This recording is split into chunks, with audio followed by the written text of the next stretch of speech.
નમસ્કાર મિત્રો, આજે આપણે ભારતીય શેરબજારના 11 મોનોપોલી સ્ટોક વિશે વાત કરીશું. મોનોપોલી કંપની પોતાના ફિલ્ડમાં એકલી અથવા તો અત્યંત પ્રભાવશાળી હોય છે.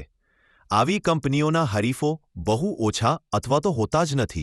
તો ચાલો આવા દમદાર સ્ટોક્સ વિશે જાણીએ, પરંતુ એ પહેલાં ખાસ સૂચના કે અમે સેબી રજિસ્ટર્ડ ફાઇનાન્શિયલ એડવાઇઝર નથી. આ વિડિયો માત્ર શૈક્ષણિક હેતુ માટે બનાવવામાં આવ્યો છે.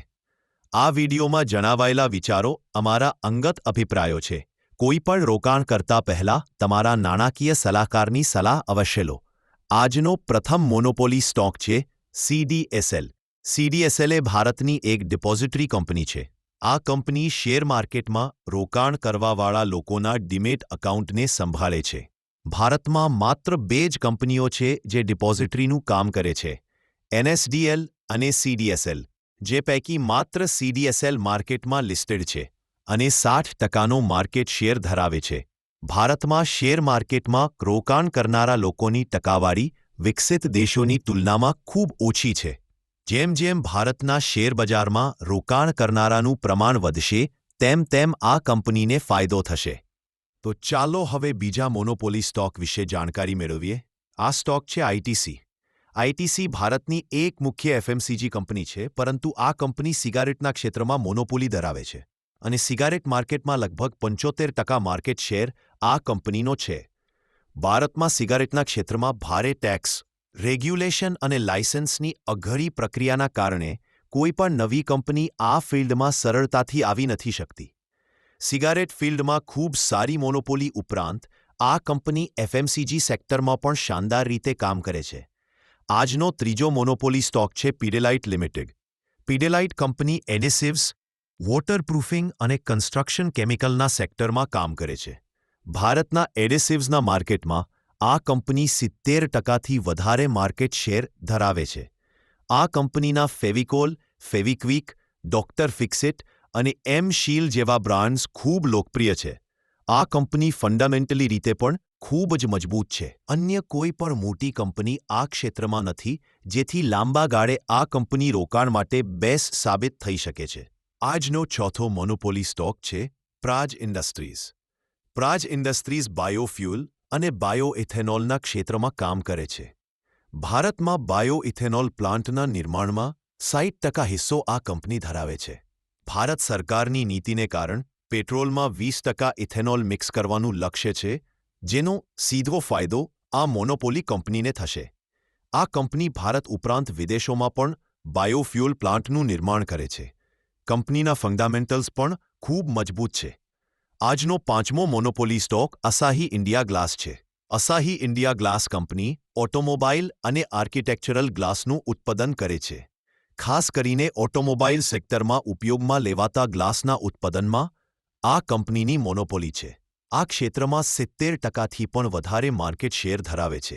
ભારતની ઇકોનોમી જેમ જેમ ગ્રો કરશે, તેમ તેમ ઓટોમોબાઈલ સેક્ટરમાં મોટા પાયે વિકાસ થશે, જેનો સીધો ફાયદો આ કંપનીને થશે, જેથી લાંબા ગાળા માટે આ સ્ટોકને ધ્યાનમાં રાખી શકો છો. આજનો નેક્સ્ટ મોનોપોલી સ્ટોક MCX છે. MCX એ ભારતનું પ્રથમ અને સૌથી મોટું કોમોડિટી એક્સચેન્જ છે. ભારતના કોમોડિટી વાયદા બજારમાં 96%નું માર્કેટ શેર ધરાવે છે, એટલે કે ટોટલી મોનોપોલી. આ એક્સચેન્જ પર gold, silver, crude oil, copper જેવા પ્રોડક્ટ્સની ટ્રેડિંગ સૌથી વધુ થાય છે અને આ કંપની દરેક ટ્રેડ પર રેવન્યુ મેળવે છે. ફંડામેન્ટલી મજબૂત એવા આ સ્ટોકને લાંબા ગાળા માટે ધ્યાનમાં રાખી શકો છો. આજનો સાતમો મોનોપોલી સ્ટોક કેમ્સ છે. કેમ્સ એ મ્યુચ્યુઅલ ફંડના રેકોર્ડની જાળવણી અને પ્રોસેસિંગના કામ સાથે જોડાયેલી કંપની છે.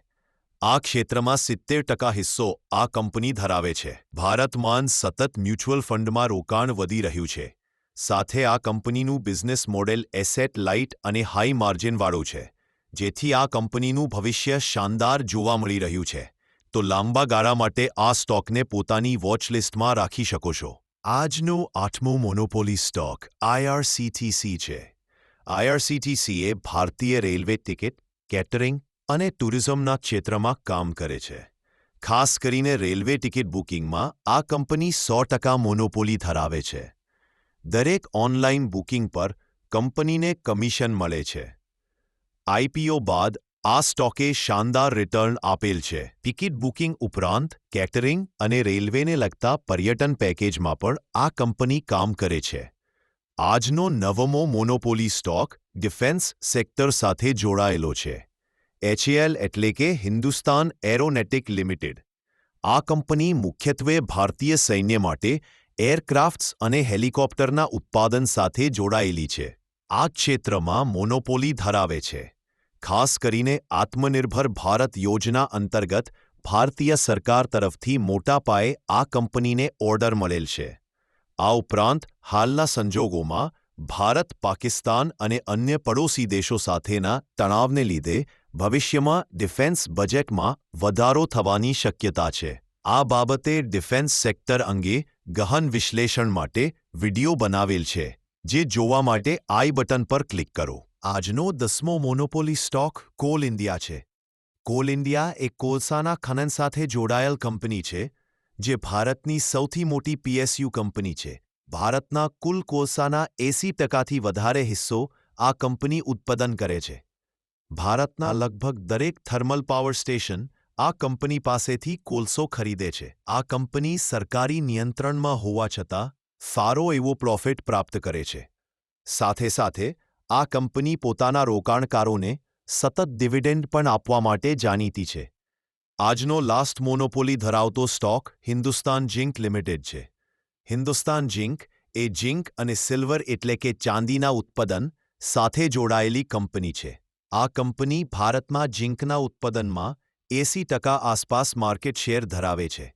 ભારત સરકાર પણ આ કંપનીમાં 30% સ્ટેક ધરાવે છે. આ કંપની પણ પોતાના રોકાણકારોને નિયમિત સમયગાળે ડિવિડન્ડ આપે છે.